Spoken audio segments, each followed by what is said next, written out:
Hello everyone and welcome to the second semester. This is Mrs. Denton and thank you for watching my video.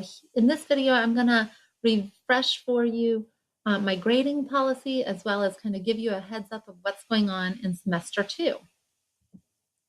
First I wanted to refresh for you Salem's grading policy. It's very different than years in the past. This year Salem has adopted a year-long grading policy for all year-long classes. This is different than previous years. In previous years, we have had up to 6 grading periods that have been averaged together. In our most recent years, we've had 2 semesters that have been averaged together. So this is very different for students this year.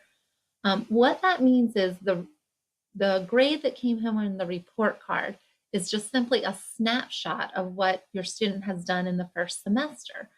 So that grade is going to continue to change and improve and show students what they have accomplished in the first semester.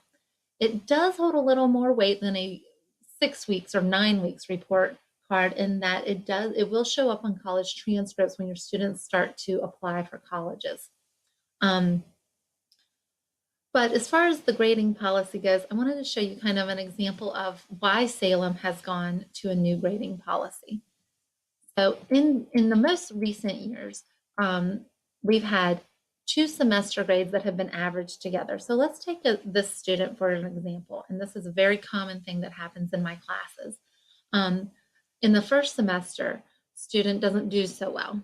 Maybe their algebra skills were weak and they couldn't really get into the geometry very well, or maybe they were absent for a length of time and didn't make up the work, or maybe they were just kind of immature and starting to get used to their sophomore or junior year. And in the second semester, they've accomplished so much more. Whatever the reason may be, these 2 grades in the previous year would be averaged together, which would mean an F in semester 1 and a B in semester 2 would wind up with a D for the year. I think this grading policy really punishes students for making a mistake in the first semester, and it does not reward students for all the hard work they've done in the second semester. So with a new grading policy this year where we have 1 class, let's take the exact same student, and instead of averaging those grades together, we're going to have that student finish the year with the B that they earned. So there's no more averaging. This is really a benefit for students who grow, whether they grow in their math skills or they grow in their maturity levels or whatever it is. This is a way to reward them and say the end is what we're working towards, okay? And what you do to get there is on you, but it's also going to be rewarded. So I'm excited about that. It's really going to make a change for students' grades. So what does that mean for my students? Well, it means you guys need to keep learning, keep working, do everything you can to learn as much as you can, right? I'm really encouraging students to think of our curriculum as this ladder, and I've included a visual over here for you. In geometry, we have 14 standards handed to us from the state to get through. That's a lot of material. And what I've done is I've sequenced them in the most logical sequence where things you see here in this, what's called the C level, okay, we'll talk about that in a minute. These are truly the foundational things that students need to understand in order to have a strong concept of geometry. We've saved these 4. When I say we, the Salem geometry teachers have sat down together and said these 4 things here in the B level, these are standards and material that's going to be used in other high school math classes. So it's still foundational for future math classes. And then these A level things, these standards up here, these are skills that are very isolated to geometry. They might be things that they don't use in other math classes, but they are kind of the cherry on top for geometry. So when you have a grade in my class, when you earn a B in my class, what that means is you have mastered all of these standards. You have a full understanding of each of these things. You aren't leaving any of it out. So that's kind of a different perspective on a grade. A C would mean you got through all of the foundational work, where an A means you have mastered everything. So let me take a second and dig into that a little bit deeper for you. Here are the C-level skills, okay, the C-level standards, and I don't really like using that C-level terminology because it still puts the emphasis on the grade. These are the foundational things that are in our geometry curriculum that the geometry teachers at Salem have decided a student really can't pass geometry without understanding these items. Over on the left here, I've included kind of a timeline, and this timeline is based on completing the entire curriculum at the end of the year. So a student is on pace to complete the entire curriculum if they are right now in similar triangles. Today is February 3rd.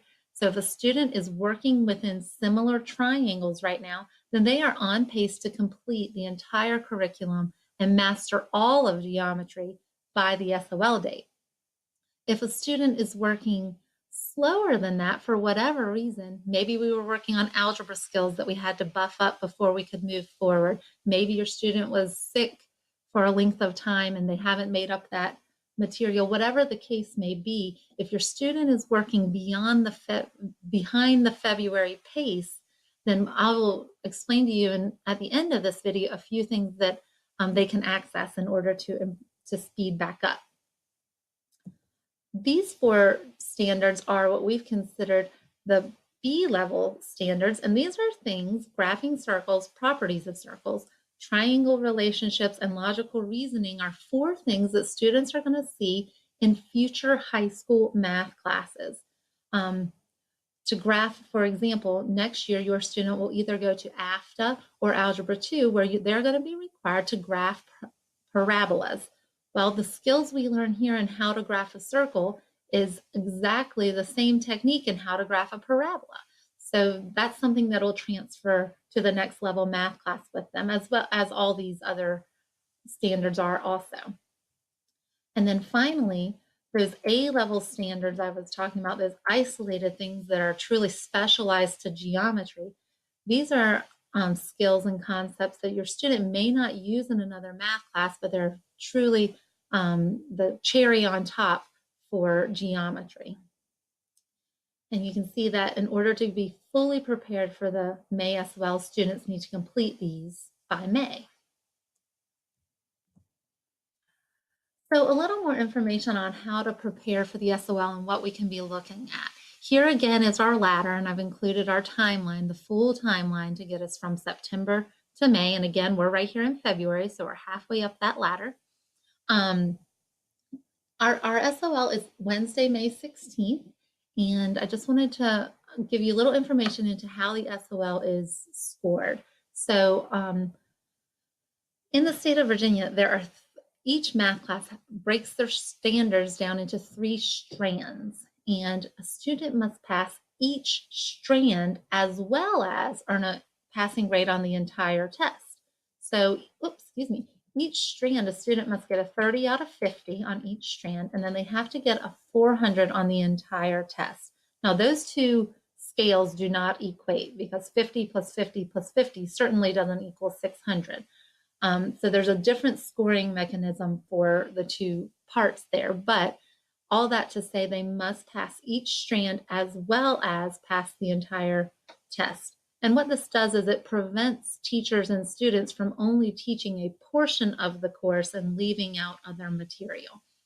So what you can find here on my competency ladder is that each strand has been color-coded. Items in blue are considered strand 1, which is logical reasoning and lines. And these strands are kind of scattered throughout. Now, the biggest chunk of that information is down here in our foundational zone. About 20% of our SOL questions come from these 2 topics in strand 1. Then the yellow strand, which is triangles, strand 2, again, most of that material is found in our foundational zone of the class. There's a little bit of sprinkling up here in the B zone. And then finally, strand 3 has been designated pink on my chart here, and strand 3 is polygons, circles, and 3-dimensional figures. Now you're going to see a lot of strand 3 up here in the A and B levels. So this is much more advanced material. These things, these concepts and skills in Strand 3 heavily rely on the understanding from Strand 1 and Strand 2. So while it's important to get a solid understanding and a foundational understanding of geometry, as far as the SOL test is concerned, it's also important to keep pushing forward so that you can cover all this material that's presented in the upper end of our curriculum. Excuse me. So if your student or students talking to you, if you're having trouble staying on pace with me, if you're working behind schedule, there are some things that you can do and some places that you can go to get extra support. And let me share that with you.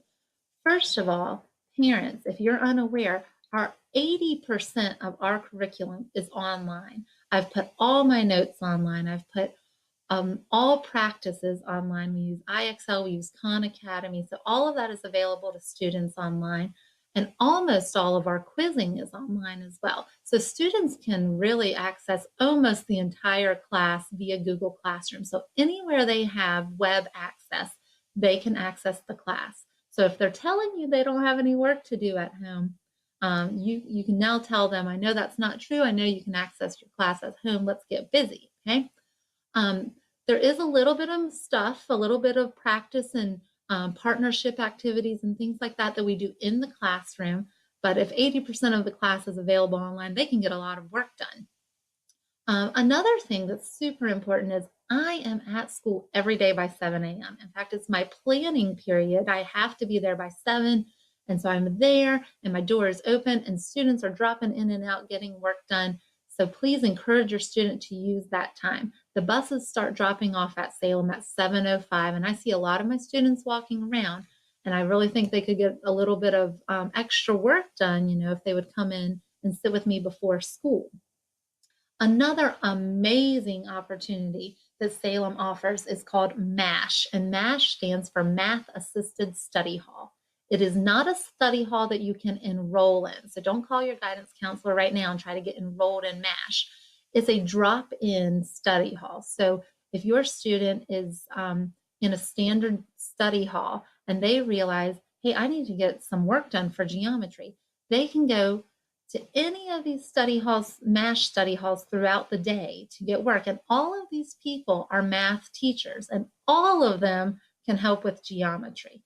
So please encourage your student to do that. Sometimes I'll have students in a second period study hall and they'll have told me that they just finished watching a great Netflix episode.